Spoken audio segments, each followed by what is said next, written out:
obrigado mais uma vez.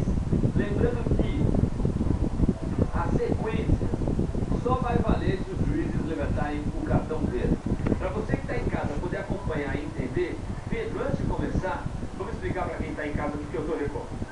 Recopos tem uma sequência que todo mundo faz. Quem fizer a sequência mais rápido assume o rei dos copos, o nosso trono dos copos. O Pedro vai demonstrar aqui, ele dispara o cronômetro, não é disparar, só faz o movimento. Você dispara o cronômetro e faz, ó, empilha 3, 6, 3, aí fecha, faz duas torres de 6, fecha de novo, uma torre de 10, fechou e volta de novo pro zero, certo?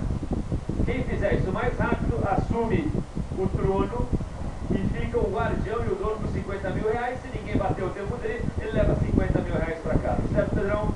Portanto, o juiz está tudo ok, o pessoal aí atrás está ok, peço silêncio, por favor.